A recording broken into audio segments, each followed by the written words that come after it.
There are things you only notice when you've been invisible for a while. For me, it was the gum. Her name's Hallie.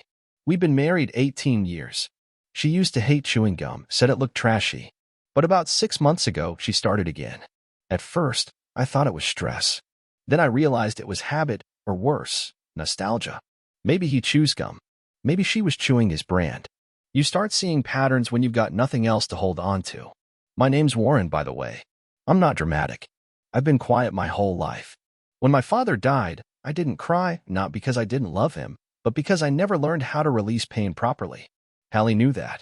She used to say she liked my stillness. She said it grounded her. Now I think it just made me easy to ignore. We lived in Wisconsin, a sleepy town where neighbors wave even when they secretly hate you. I worked night shifts at a printing plant. Hallie was a dental receptionist. We had 2 dogs, no kids. Never could. We tried. A lot. The distance began subtly. She stopped texting back when I was on my break. Started going to bed before I came home. Left the porch light off more nights than not. But it was the silence that really crushed me. The kind of silence that breathes around you. Like it's watching. I tried to ask her what was wrong. Once. In the kitchen. She was cutting cucumbers. Didn't even look up. Said, "It's nothing. You're imagining it." I wish I had imagined it. She got a new hairstyle. Bought a perfume that smelled like tangerines and musk, something I'd never complimented. She started listening to indie acoustic playlists while folding laundry. We used to fold together, remember dumb sitcoms, talk about groceries like they were adventures. Now, it was just her and that guitar whispering through her earbuds. I could walk in and out of the room, and she wouldn't flinch. I was furniture. I went 2 weeks without saying a full sentence to her. She didn't notice. Then, one night, I came home early. My shift had been cut because a machine jammed. I pulled into the driveway and saw her car. The living room light was off. The bedroom light was on. But I didn't hear her voice. I heard a man's. Low. Confident. Laughing. I didn't burst in. I didn't scream. I just stood in the driveway, holding a bag of gas station snacks, staring at my own front door. It felt like watching someone else's life. Eventually, the light went off. He left. I never saw his face. Just heard the tail end of a conversation through the cracked window. He's clueless. Honestly, I don't even think he'd care. Maybe she was right. Because I didn't storm inside. I walked to the park a block down. Sat on a bench. Watched a raccoon tip over a trash bin and drag out a sandwich wrapper like it was gold. I stayed there till sunrise. And when I walked back home, she was in bed, pretending to be asleep. The gum wrapper was on her nightstand. Wintergreen. That was the moment something in me folded quietly in half. The next few days, I didn't confront her. I just watched. I documented.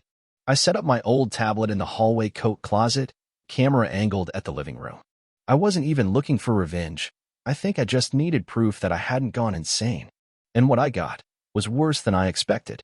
He'd been there before. More than once. He kissed her by the back door. He used my favorite coffee mug. He fed our dogs. She laughed louder for him than she had for me in 5 years. So I made a choice. No screaming. No accusations. No begging her to stay. I waited for a Tuesday morning. I knew she had yoga at 8:30 and a dental staff meeting after. I packed a single duffel bag. Took my grandfather's fishing knife, a USB drive with footage, my passport, and an old prepaid phone I hadn't used in years. I left a single note on the kitchen counter. You stopped seeing me, so I made it official. I'm gone. And I disappeared. Not just from her. From everything. And I wasn't running. I was reclaiming what she'd slowly taken, my presence. You won't believe what happened next. People think disappearing is loud. That it comes with shouting, smashing things, or some dramatic exit in a storm of suitcases. But I did it with the quiet of a man who had already died months ago. I didn't leave behind a trace. Just that one note. I took my name off the shared bank account 2 weeks before. Transferred my paycheck to a separate credit union she didn't know existed. I told my job I was taking a mental health break, and they didn't push back. I think they saw what she refused to see. That I was breaking apart slowly and no one was coming to collect the pieces. I booked a small studio in the next state, under my middle name, Reese. Not Warren. Reese sounds like someone who travels light. Someone who doesn't get tied down with bad love or long explanations. The place was barely livable. One window, broken blinds, a stove that clicked when it was off, but it felt more like home in 5 minutes than my actual house had in 5 years. I kept my phone turned off for the first 2 days. No calls. No texts. No notifications. The silence felt new. Not like the silence Hallie wrapped around me, cold, dismissive, weaponized. This silence was gentle. Mine. I didn't tell Logan, our dog, not a child, because I knew she'd twist it. I imagined she stood in the living room when she finally read the note and laughed. Or cried. Or both. Maybe she thought I'd be back within a week, like I had nowhere else to go. But I had something better than a plan. I had time. And time, when you've been emotionally starved, is a strange luxury. On the fourth day, I got an email from an old friend, Jalen. We'd lost touch over the years. He said he'd heard from someone that I left Hallie. He asked if I was okay. I didn't respond right away. Then curiosity pulled me in. Who told you? I asked. Hallie's cousin, he replied. She's been telling everyone you had a breakdown. Said you just snapped. Snapped? I hadn't raised my voice in over a year. I hadn't argued in 2. If anything, I'd been shrinking into myself every day, until I barely made a dent in the bed we used to share. And now she was telling people I went off the rails? But that's what narcissists do, right? They rewrite the story before you get the chance. They hand out edited scripts to everyone before you can open your mouth. Fine. Let her talk. I had something she didn't know about. That hidden tablet. The footage. Over the next week, I reviewed hours of it. There he was again. Same guy. Sometimes different jackets. Same smug voice. I finally got a clean look at his face when he picked up a framed photo of me and Hallie and set it face down on the shelf. That told me everything I needed to know about his character. But what really shattered me was the moment Hallie picked it back up and smiled. Not like she regretted it. Not like she felt torn. Like she won. The woman I married had died a long time ago. What remained was some version of her designed for someone else, someone bolder, louder, and crueler. Someone who thought silence was a clever way to suffocate a man. And yet, I didn't feel like getting revenge. Not then. Instead, I kept watching. I saw the way she walked differently around him. How she twirled her hair when he laughed. How she rolled her eyes when my name came up. But then something strange happened.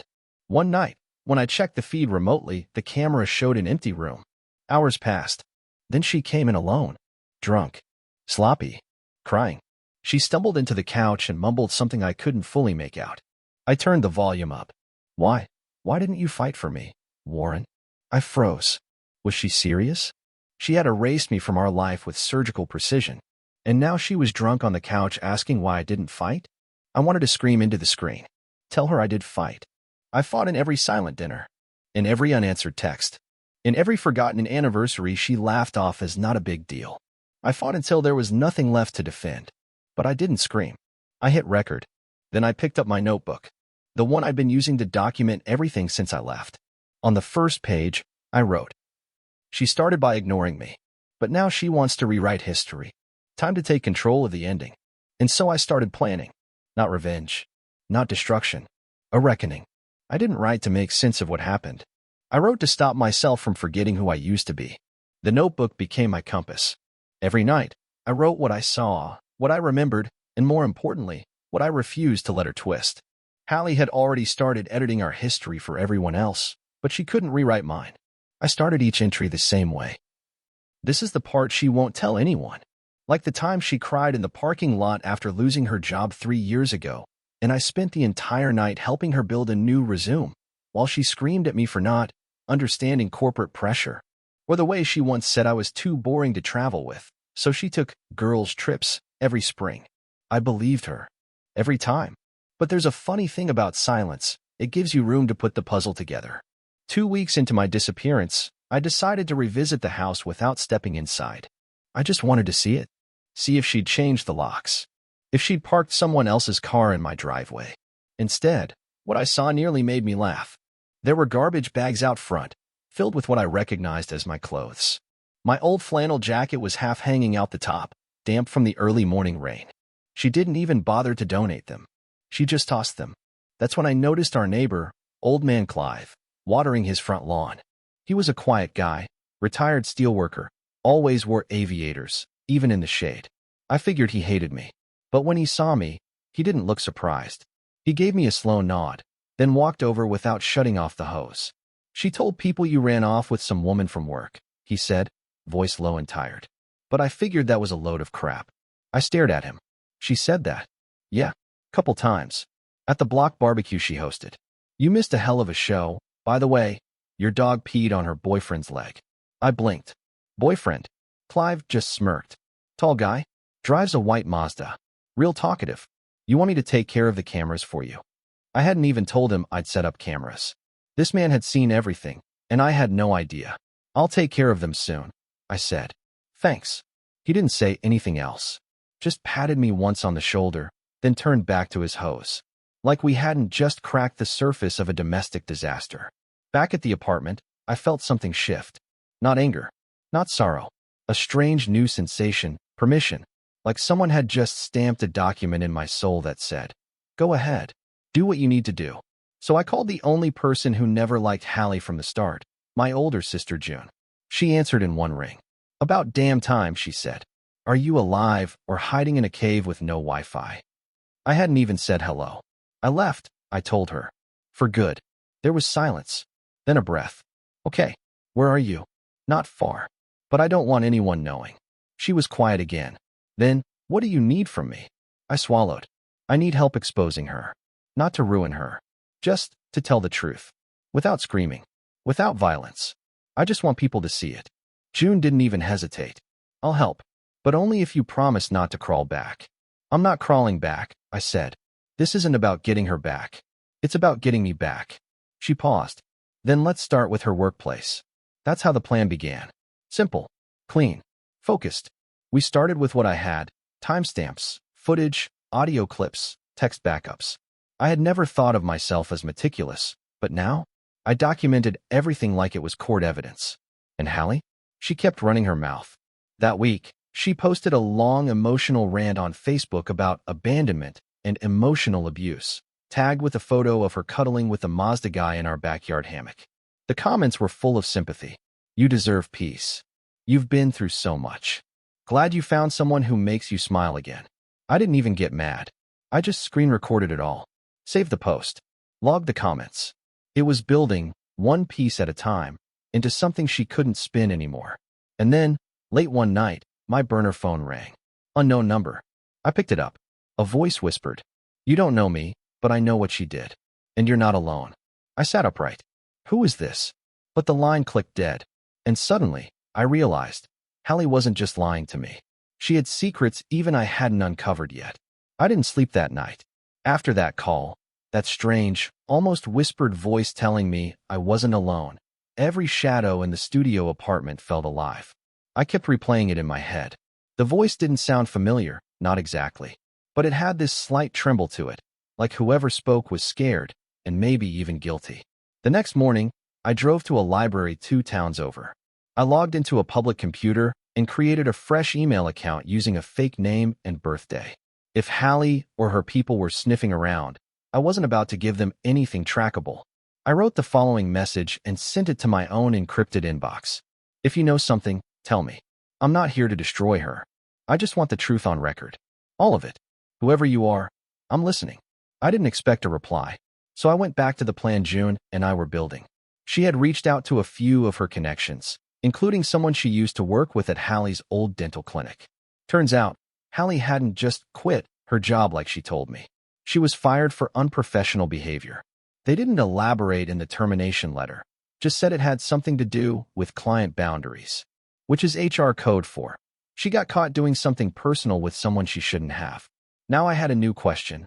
Was Mazda Man just the current chapter, or one of many? And then, as if the universe wanted to shove the truth down my throat, I got an email. No subject line. One attachment, a short video file. No message body. The name of the file? 07_14_garagecamera.mp4. My heart dropped. That was the day I'd been working late. I remembered it specifically because Hallie had texted me. Long day, going to sleep early. Love you. I opened the file. Grainy. A little blurry. Clearly security footage from a home camera. But it wasn't mine. It was from our next-door neighbor's garage camera, pointing across the street. My house. My garage. And her. Hallie. Wearing a short dress, leaning against the wall. Laughing. Then him, Mazda Man, walks into frame, lifts her off the ground, and they start. Well, let's just say it didn't leave much to the imagination. Right there. In front of the garage. In broad daylight. I watched the full 43 seconds. Not for shock value. Not for rage. I needed to see it. Because when you're gaslit long enough, the truth becomes your medicine. There was no sound in the clip, but I could hear it anyway. That laugh she used to reserve for me. The look she used to save for weekend mornings when we'd make pancakes in our pajamas. She'd repurposed every intimacy. And I wasn't even mad. I felt free.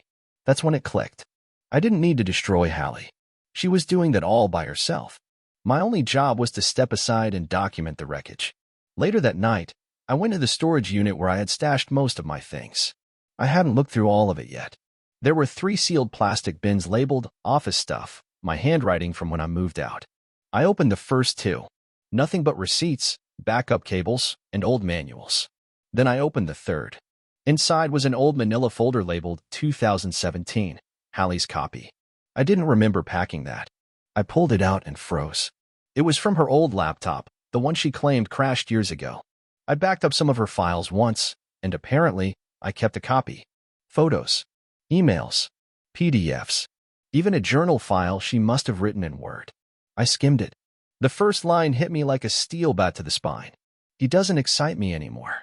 I know that makes me sound awful, but I need more than grocery lists and tax season. I need someone who looks at me like I'm chaos. There it was. In her own words. A confession she never meant for me to see. I kept reading. She talked about a coworker named Evan, how he made her feel alive again. This was 3 years ago. So it wasn't just the Mazda guy. This had been going on for a long time. I was the safety net. The stable placeholder between thrill rides. I leaned back against the concrete wall of the storage unit and laughed. Not because any of this was funny, but because I had spent so long blaming myself, wondering what I could have done differently, and all this time, she'd been trying to escape a version of me she never told me she hated. She wanted fire. I gave her peace. She wanted chaos. I gave her comfort. And she punished me for it by slowly erasing me from the life we built, one choice at a time. So I made a new entry in my notebook that night. I am not a victim. I'm a witness. And when this story ends, it won't be with shouting. It'll be with silence. The kind she taught me so well. And that's when I knew what I'd do next. Not revenge. Not exposure. Revelation. Because if Hallie had secrets, then so did I. And mine was about to shift everything. The folder haunted me for days. I read the entire journal file twice, then a third time. Not because I wanted to, because I couldn't believe how clearly she had mapped out her inner life while pretending mine didn't matter. She documented her boredom like it was noble, justified her detachment like it was enlightenment. There was one entry, dated nearly a year before I left, that read, "Sometimes I watch him sleeping and feel nothing. No hate, no warmth. Just a dull ache that this is it. This is who I promised myself to. And that promise is the cage." I wanted to hate her. I really did. But something inside me still felt pity. Not for who she became, but for the version of herself that couldn't recognize stability without mistaking it for prison bars. And that was the part that scared me most. She didn't even know she was cruel. But none of that compared to what I found in the bottom of the folder. Taped inside the flap was an old photo, faded, printed from a cheap home printer. It was Hallie, and a man I didn't recognize. He was older. Maybe early 50s. Not her father. Not someone from work. He was holding her waist a little too tight. Her head was tilted like it used to tilt toward me when we first started dating. On the back, in her handwriting, were the words, "No one can ever know." And right beneath the photo was a folded letter. Unsent. And signed. I opened it. It was addressed to someone named Ben. "You said it would never come to this. You said he'd never ask questions. But now he looks at me like he knows. I can't live in this life forever, and you promised I'd never have to. You said we'd handle it if it ever got close to the surface. Well, guess what? It's not just close. It's here. And I can't breathe when I'm near him anymore. You have to fix this." Ben? There had never been a Ben in any of her stories. Not in work talk. Not in family. No Ben on her Facebook friend list. No Ben in her phone records I'd backed up. Who was he? I made a copy of the letter. Took a high-res scan of the photo. Then I called June. She answered immediately, as if she'd been waiting. "What now?" "I need to find someone. Name's Ben. Possibly connected to Hallie romantically. Could be from before Mazda guy. Older. Might be work-related." There was silence. Then she said, "Wait. What year is the photo from?" No timestamp, but judging by her hair, probably around 2016. Another pause. "I think I know who that is." "What?" June sighed. There was a guy at the clinic, a temp manager, just for a few months. Older, real charming, bit too friendly. I think his name was Bennett or Benjamin something. He didn't stay long. Fired after a few patients complained he crossed a line. I nearly dropped the phone. Did Hallie ever mention him? Not once. Which is weird, now that I think about it. She gossiped about everyone, but never him. Why? Because I just found a letter to him, in a folder she thought I'd never see. And in that moment, it hit me. This wasn't just infidelity. This wasn't just betrayal. This was a cover-up. I didn't know the details yet. I didn't know how deep the rot went. But I knew, instinctively, that whatever happened with this Ben person had changed something in her, poisoned something between us, and she never told me. She just turned down the emotional dimmer switch and watched me fade. I started digging. I called in a favor from an old friend who used to work private security. He had access to databases I didn't. I gave him what I had, a face from a photo, a first name, a workplace. I didn't even tell him why. Just said I was looking for someone who might have hurt my wife. I know that sounds twisted, but in some part of me, I hoped maybe she was manipulated, coerced, that this Ben guy had pulled her into something she couldn't undo. It would have been easier than accepting the other possibility, that she chose all of it. Meanwhile, Hallie's social media presence had turned performative. Daily selfies, vague quotes about healing and starting fresh. Always staged, always filtered. She posted a photo with Mazda guy holding hands at a farmer's market, captioned, "Grateful for realness." I wanted to laugh. I wanted to scream. Instead, I just saved it all, added it to the timeline. But my silence was almost over. My contact got back to me a few nights later. Found him, he said. Ben Hartzell. Used to work in dental practice admin. Had some civil complaints. Got a record sealed 5 years ago. Now runs a wellness retreat 2 hours north. Real quiet place. No digital footprint. Like he doesn't want to be found. I stared at the file for a long time. Then I wrote in my notebook. If I want to understand what she became, I need to understand who helped build her. And I made a plan to visit the retreat. Alone. Not for confrontation. For answers. Because the person I was married to, the one who once whispered that I was her home, had been gone long before I vanished. And the man in the photograph? He might be the reason why. I didn't tell anyone where I was going, not even June. I left the studio apartment at 6:10 a.m., drove north for 2 hours, then another 30 minutes off the main road. The GPS stopped working halfway through, but the old paper map from my glove box still had the roads marked. It felt fitting, finding answers with tools from the past. The retreat was buried behind a cluster of pine trees, just off a narrow gravel path with a wooden sign that read, Eagle Root Renewal Center. No logos. No contact info. Just the kind of place you'd never find unless you were specifically looking for it, or trying to disappear. I parked. Sat in the car for a few minutes. Looked at my reflection in the rearview mirror. I didn't recognize the man staring back. He looked tired, older than I remembered, but somehow more focused, like someone who'd been underwater too long and was finally breathing again. I walked up to the main house, a lodge-style cabin, maybe 6 rooms total. There was a woman at the desk, mid-30s, soft-spoken, dressed in natural colors like the building itself. I asked for Ben Hartzell. She tilted her head and said, "He doesn't usually take visitors." I handed her my driver's license. "I'm not a visitor. I'm someone he forgot." She looked at the ID, then back at me. Something shifted in her face. Her hand trembled slightly as she picked up the phone and called someone. No words were spoken. She just said, "He's here." 5 minutes later, he came out. Ben. Older than in the photo. Gray in the beard. Calm in a way that felt rehearsed. He didn't act surprised to see me. Didn't ask who I was. Just nodded once and said, "Let's talk." We walked out back to a bench under a massive pine tree. I expected him to ask me questions, why I'd come, what I wanted, but he didn't. He just waited. Like he already knew. "I'm Warren," I said finally. "I know." Of course he did. "You were with Hallie," I said. Not just casually. Not just emotionally. It was serious. "You were in the background of my life for years, weren't you?" He looked off into the woods for a long moment. "I was her beginning," he said. "And that made you her middle." "What does that even mean?" I asked, trying not to sound like I was shaking inside. "You wrote her letters. I found them. You disappeared from her life, and she became someone I couldn't recognize." Ben took a breath like a man confessing to something he knew he could never take back. "She came to the retreat once, before it was fully open, broken, confused, angry at herself. angry at the world. She told me you were kind, steady, but that you didn't see her. That she felt like a houseplant someone watered out of routine. That hit harder than I expected. I'd spent years thinking I was the one begging for connection, and now this stranger was telling me she felt invisible? She never said that, I said quietly. Because she didn't know how, Ben replied. People like Hallie, they don't tell the truth directly. They leak it out. In size. In distance. In affairs. She was looking for someone to reflect chaos back at her. And when I pulled away, she started chasing versions of me, over and over. You were her anchor. But she was drowning herself on purpose. I didn't know what to say to that. Part of me wanted to argue. But the other part, the part that had lived through her silence, her passive cruelty, her calculated apathy, knew it was true. She wrote, I said. Said you were going to fix things. Said you promised she wouldn't have to keep lying. Ben looked at me again, this time with something close to sorrow. She asked me to lie for her. I refused. That's why she cut me off. There it was. He wasn't the puppet master. He was the match.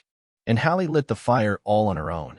I wanted to believe she was manipulated, I said, voice breaking a little despite myself. That there was a reason she turned into someone who could smile at me in the morning and betray me at night. She wanted to be reborn, Ben said. You don't realize you're the grave until she walks away from you and says she feels alive. That one broke something open in me. I sat in silence for a while. Ben didn't say anything else.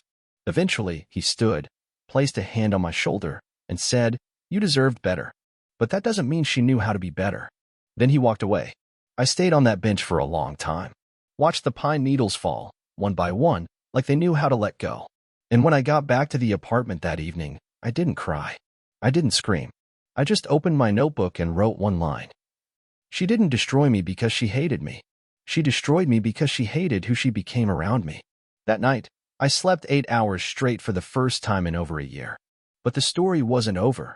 Because the next morning, there was a voicemail on my burner phone. From Hallie. 3 words. Terrified. Hollow. I know everything. I must have played that voicemail 20 times before I moved. Just 3 words. I know everything, but her voice sounded like someone dangling off a cliff. Not angry. Not accusatory. Just frightened. And Hallie never sounded frightened. She was composed even when she lied, calm even when she twisted the truth.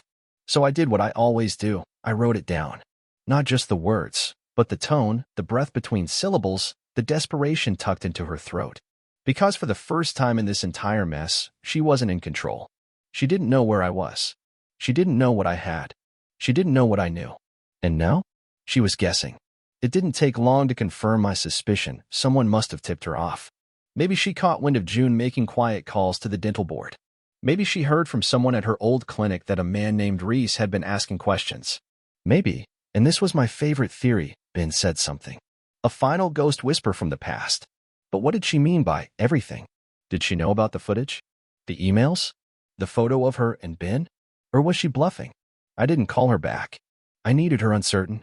Instead, I focused on something I hadn't touched in weeks, the financials. Hallie and I shared a joint account for most of our marriage. But around 2 years ago, she convinced me to simplify things. Said it would be easier if she handled daily household expenses on her own credit card while I paid the mortgage and utilities. I agreed. Why wouldn't I? I thought we were a team. But now, with a clearer head and some time on my hands, I pulled old statements. I created a spreadsheet. Categorized transactions by date, vendor, and purpose. At first, it was boring stuff, groceries, gas, clothing. But then I found it.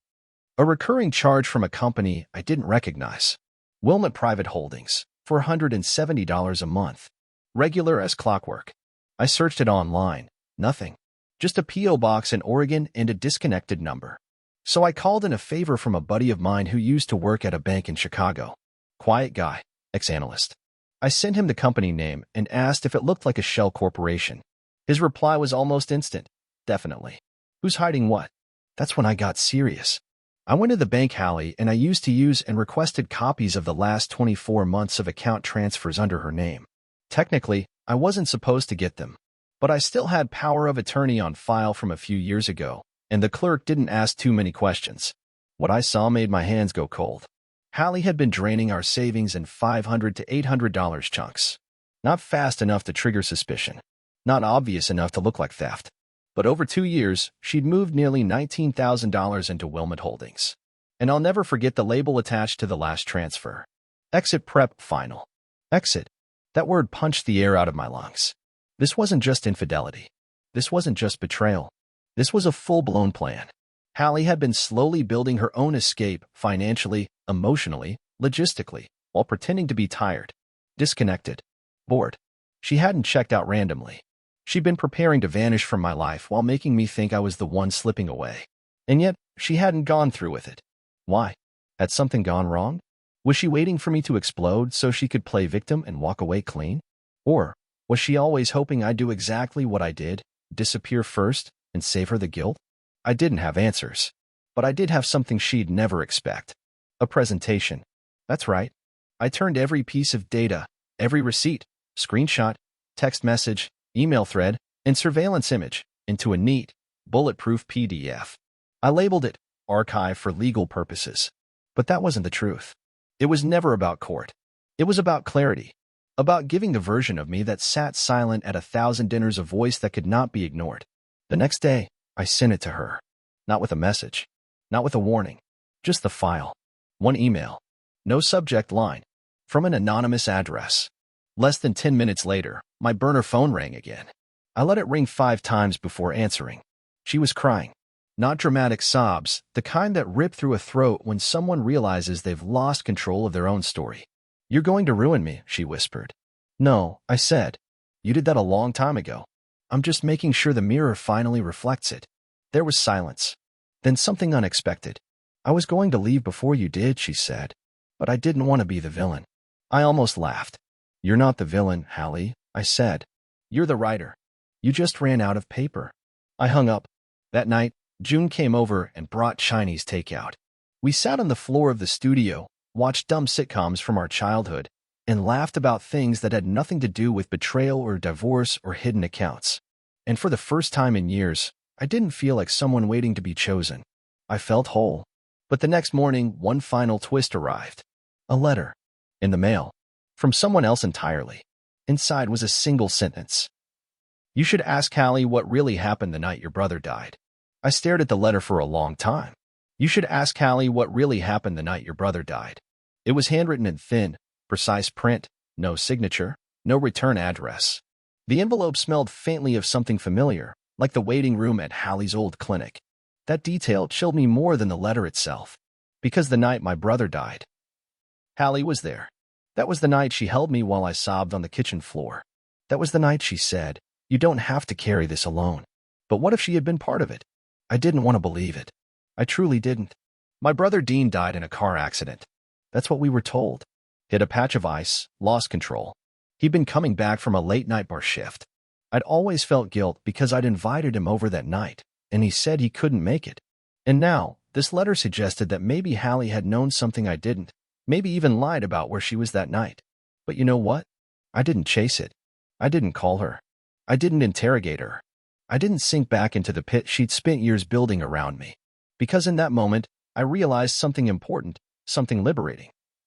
Even if she had been connected to it, I didn't need her truth to define mine anymore. That's what she never understood, that I wasn't searching for closure from her. I was building something far better, peace within myself.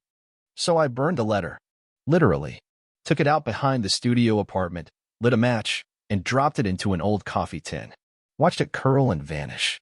That was her final chance to pull me back into the dark, and I refused to give her the satisfaction. The weeks that followed were quiet and beautiful. I adopted a rescue dog, a wiry mutt with one floppy ear and a growl worse than his bite. I named him Chance. It felt symbolic. June convinced me to take a short-term contract job in Vermont. I packed my things, loaded up my car, and drove with the windows down, the music loud, and the GPS turned off. No destination, just momentum. One evening, as the sun was going down over the hills, I pulled off to the side of the road and sat on the hood of the car. Chance laid his head on my lap. I stared at the sky, and for the first time in years, I realized. I wasn't waiting for an apology anymore. I wasn't fantasizing about a different ending. This was the ending, and it was enough. I didn't need revenge. I didn't need to publish the PDF, or humiliate her publicly, or prove anything to anyone. I had already won. Because while Hallie was still rewriting her life in filtered Instagram posts and half-truths, I had something better. Silence, clarity, freedom. People think healing looks like a sunrise or a grand speech or some courtroom scene where the liar gets exposed. It's not. Healing looks like making breakfast alone and being okay with it. It looks like walking past the place where you used to hurt and not flinching. It looks like being forgotten by the wrong person and found by the right version of yourself. One day, maybe she'll realize what she lost. Maybe not. That's not my burden anymore. I disappeared that morning not because I was weak, but because I was finally strong enough to let go. And that saved my life.